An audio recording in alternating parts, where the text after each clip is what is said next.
John McTiernan's career was at its peak in the late 1980s and 1990s. Almost every film he was involved in became a box office hit with high ratings from both critics and audiences. The director's box office successes included Predator, Die Hard, The Hunt for Red October, Die Hard with a Vengeance, and The Thomas Crown Affair. And although films like Last Action Hero and Medicine Man were not as successful in theaters and even received Golden Raspberry nominations, they are far from mediocre. Furthermore, Last Action Hero, despite its 6 nominations, remains a cult favorite in some countries. However, in the late 1990s, the director had a huge failure with The 13th Warrior, which barely grossed $60 million in theaters, despite its massive $160 million budget. After the disappointing film with Antonio Banderas, McTiernan turned to Rollerball. Today, let's take a closer look at John McTiernan's career and his film Rollerball, which resulted in the director's prison sentence. Rollerball is a remake of the 1975 film starring James Caan.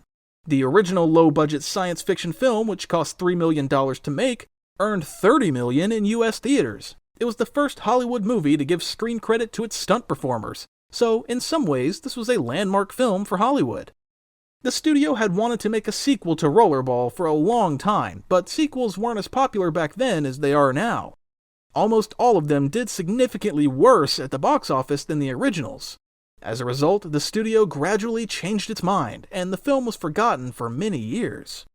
The next time it was remembered was in 1999.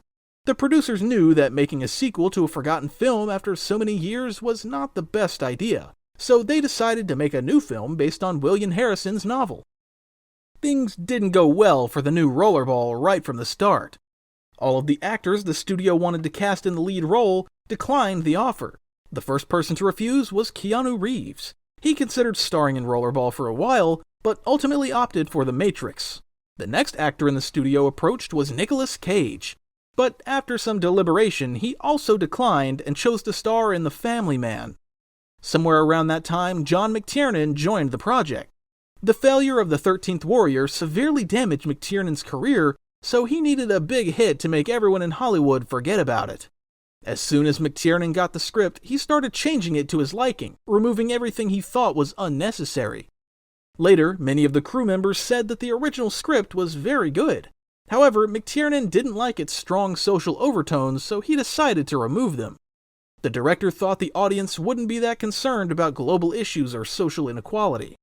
The original script focused heavily on the concept of rich people engaging the less fortunate to participate in a spectacular game to distract them from their laborious lives. McTiernan, in turn, believed that the audience craved drive and action, while everything else could be reduced to a minimum and no one would notice. His decision may now seem controversial, but who knows how the film would have turned out. Perhaps we would have had to facepalm a little more often while watching it. McTiernan wanted an intense action film, so the script was rewritten 3 times before it finally met the director's approval. Following that, the project was joined by Jean Reno, who was a popular figure at the time. At that point, the filmmakers decided that one celebrity, albeit a European one, would be enough, and gave the lead role to Chris Klein, who was gaining popularity after the success of American Pie. Filming quickly fell behind schedule and took 4 months instead of the intended 3. When the test audience saw the footage, their reactions were uniformly negative. The famous film critic Harry Knowles, who saw the first version of Rollerball, said that the film was really bad and had an incredible amount of violence. The film featured excessive violence in the rollerball scenes, as well as plenty of nudity and poor editing in the majority of the action scenes. That is, the film looked like it was the product of a drunk cameraman and an epileptic editor. Concerned about the film's prospects, the studio requested reshoots. McTiernan was asked to remove the R-rated scenes from the movie and shoot new ones that would be appropriate for the PG-13 audience. The director reluctantly complied, and the film got a new beginning and ending. The revised PG-13 version of the film fared even worse with test audiences. As a result, the studio sent the film back for reshoots 2 more times, as Rollerball began to fall apart and the plot became impossible to follow.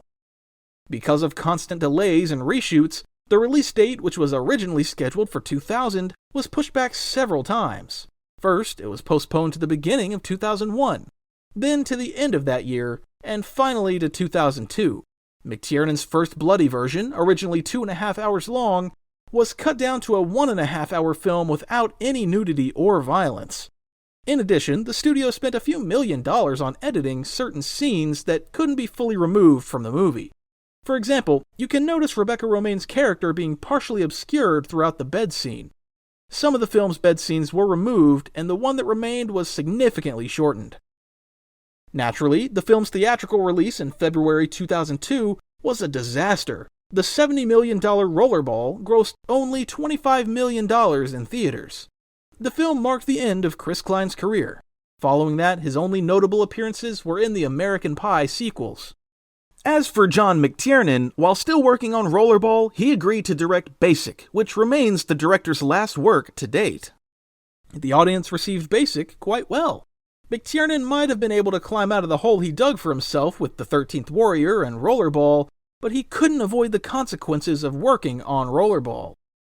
There were numerous scandals and fights during the film's reshoots. McTiernan constantly argued with studio officials and producers. To learn about any potential plots against him, he hired private investigator Anthony Pellicano to wiretap the producers of Rollerball. Pellicano worked for numerous celebrities in Hollywood, from Steven Seagal to Steven Spielberg.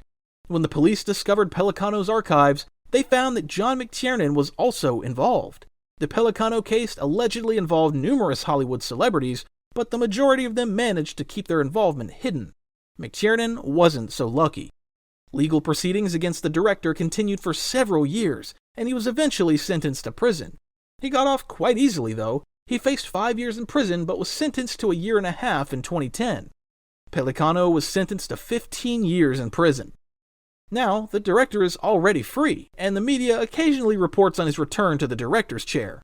Not long ago, there were rumors that he would direct a film starring Uma Thurman, but the director is already in his 70s. Plus, he's been out of work for nearly 20 years, so it's unlikely that he'll be able to produce anything as good as his films from the 1980s and 1990s. Thanks for watching, subscribe, and stay tuned.